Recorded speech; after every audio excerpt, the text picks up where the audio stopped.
गांव का जीवन, गांव में सुबह की शुरुआत हमेशा से ही चिड़ियों की चहचहाहट और दूर मंदिर की घंटियों की आवाज से होती थी।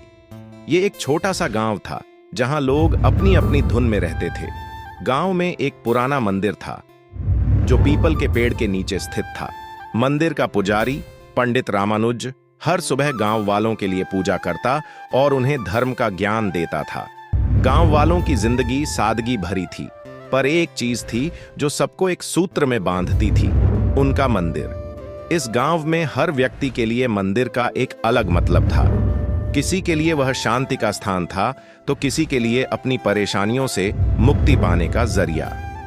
बच्चों के लिए मंदिर एक खेलने की जगह थी, तो बुजुर्गों के लिए अपनी पुरानी यादों को ताजा करने का स्थान। एक दिन गांव के मुखिया रामेश्वर ने सभा बुलवाई। उन्होंने कहा, हमारे मंदिर की दीवारें अब पुरानी हो चुकी हैं, हमें इसे फिर से नया करना होगा। सभी गांव वाले सहमत हो गए और मंदिर की मरम्मत का कार्य शुरू हुआ। गांव वालों ने मिलकर मंदिर की मरम्मत के लिए चंदा इकट्ठा किया। कोई अपने खेत से गेहूं लाया, कोई पैसे तो कोई अपने घर से लकड़ी। सबने मिलकर मंदिर को नया रूप देने का प्रण लिया। लेकिन जब मंदिर की मरम्मत पूरी हुई तो वहां एक नई समस्या खड़ी हो गई। मंदिर के नए स्वरूप को लेकर गांव वाले आपस में ही बहस करने लगे। राहुल ने कहा, यह हमारा मंदिर है और हमें इसकी पूजा अपने ढंग से करनी चाहिए। तो रामू ने कहा, नहीं, यह मंदिर सबका है और पूजा का तरीका भी सबको स्वीकार होना चाहिए। धीरे धीरे यह बहस इतनी बढ़ गई कि गांव के लोग दो गुटों में बंट गए। एक गुट ने मंदिर की एक तरफ पूजा करना शुरू कर दिया और दूसरा गुट दूसरी तरफ। अब गांव के लोग एक ही मंदिर में पूजा करते थे, लेकिन एकता की भावना कहीं खो गई थी। पंडित रामानुज इस बदलाव से दुखी थे। उन्होंने कई बार दोनों गुटों को समझाने की कोशिश की, पर कोई मानने को तैयार नहीं था। हर कोई अपनी बात को सही मानता और दूसरों को गलत। एक दिन पंडित रामानुज ने पूरे गांव को मंदिर के प्रांगण में बुलाया। उन्होंने कहा, आप सबने इस मंदिर को नया रूप दिया है, लेकिन इसका मतलब यह नहीं कि हम अपने अपने मंदिर बना लें। मंदिर तो सिर्फ एक बहाना है, असली पूजा तो आपके दिल में होती है। अगर हम दिल से एक नहीं हैं, तो इस मंदिर का कोई महत्व नहीं। उनकी बात सुनकर गांव वालों को अपनी गलती का एहसास हुआ।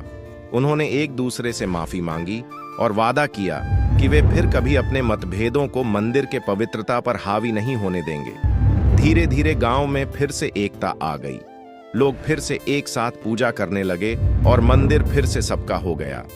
पंडित रामानुज की बातों ने गांव वालों के दिल में एक नई रोशनी जलाई थी। अब सब जानते थे कि मंदिर का असली मतलब सिर्फ पत्थर की दीवारें नहीं, बल्कि एकता और प्यार है।